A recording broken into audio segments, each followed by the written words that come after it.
Stevie Nicks, off the record. Fleetwood Mac always toured for 8 weeks. So, 5 weeks for me is nothing. Just nothing. I mean, I'm just a road warrior, And then I'll come home for 2 weeks, and then I'll go. I plan to tour solid all year long. I want to. I'm not coming back. She means what she says. Originally, her caravan was only supposed to be on the road until July. But it's the middle of August, and she's still touring. We caught her at the Canadian border to talk about life as a rock and roll gypsy.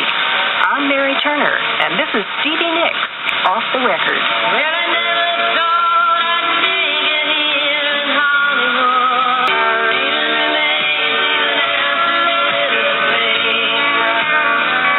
I can remember you telling me, right after you'd done your first album, what a party kind of experience it was, recording. If you could get yourself into the frame of mind of going to a party every night. Is that still the approach you take to recording? Sometimes it's really hard when you're the only person that thinks it's a party. Or not even a party, but just something that should be fun. I tend to always be happy about the music parts and and I tend to concentrate as little as possible on the other parts. And every time you do another solo album, the other parts do tend to get bigger. And if it's up to me, it should be fun. Belladonna was really intense, but it was really fun, of course, because it was the definite, unproven white-winged dove who knows could have crashed right into the side of a mountain. And nobody really knew. And nobody was very excited about me doing anything outside of Fleetwood Mac. So everybody was real pensive about it. So I was really dedicated, and scared to make this record be a success. And so with every record that you do, everybody else gets a little bit more uptight and a little bit more authoritative and a little bit more picky, which without a doubt bums out my singing, because if it was up to me, there'd be like a fun applause meter up in the top of the studio that rang a buzzer, and said, I think you should all go home, because this isn't any fun anymore. And that's what I tend to say to people, why don't you leave? Because I'm having a great time, and I don't know why you aren't, but if you're not, well, why are you here? It's amazing how one or two fairly bad attitudes can really ruin everything. And as soon as those particular spirits leave, everything is fine again. So I never get worried about it, because I really know in my heart that it isn't me. Because I do know something. I do know what people like, and I do know how to sing for people, and I do sing for things money cannot buy. So I've already got it. I don't need any more couches or pillows or lace shawls, or they got this. You said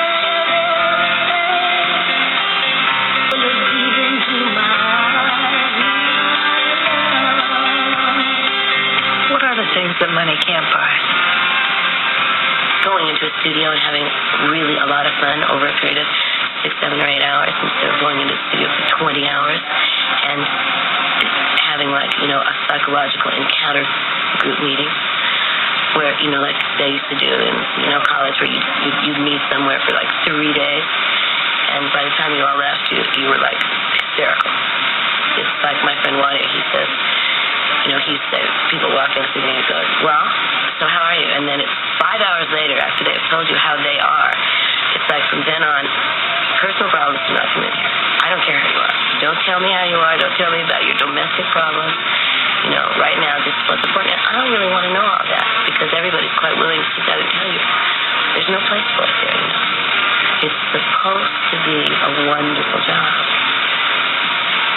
And it is a wonderful job.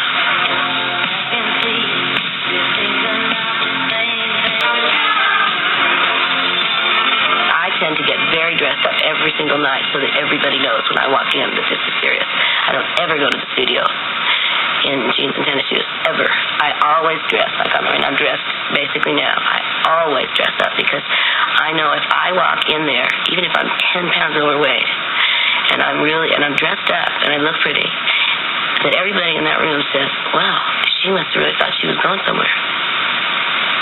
Just look at the rest of all you, you know?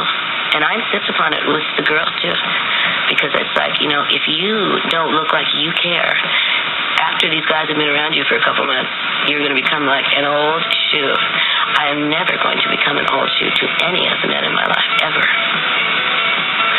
So they're always going to take me serious on that basis. And it's unfortunate that you have to do that. It's a big game, but it works.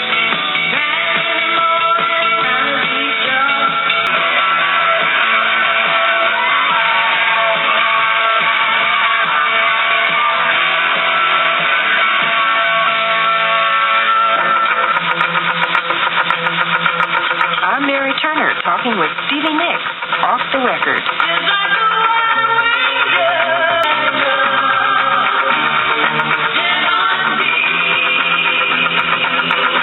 had to wait since 1971 when I decided I wanted to be a rock and roll singer to walk on stage and sing a song with Bob Dylan and Tom Petty.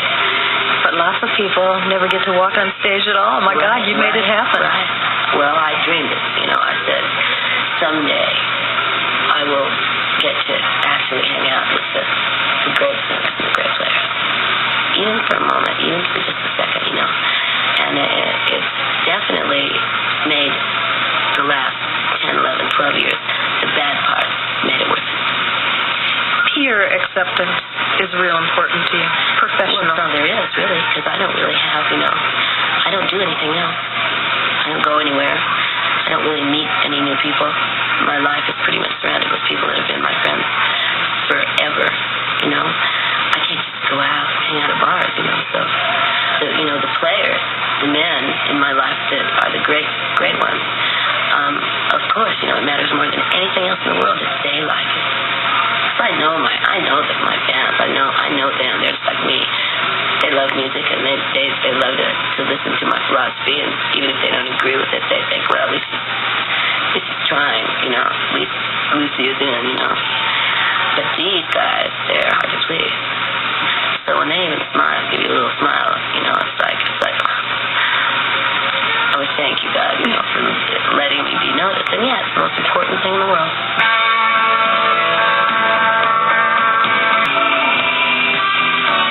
You wrote a song with Les Dudek? I wrote a song with Les Dudek called Sister Honey, which was probably one of the most fun 2 months of my life. It was the closest I've been back to in the same environment that Lindsay and I were in, where Les sort of just kind of parked his Harley Davidson outside our house and like became a part of my family.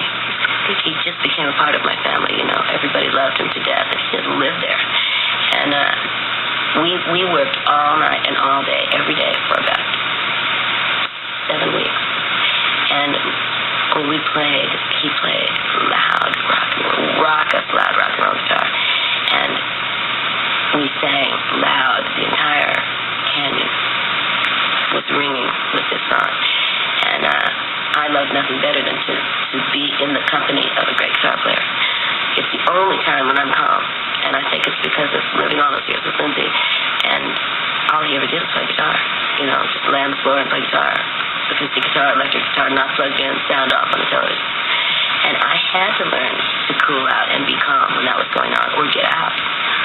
And so when in the studio or here or anywhere, the only time really when I am completely calm is when a guitar player is like working on a part. It's very strange.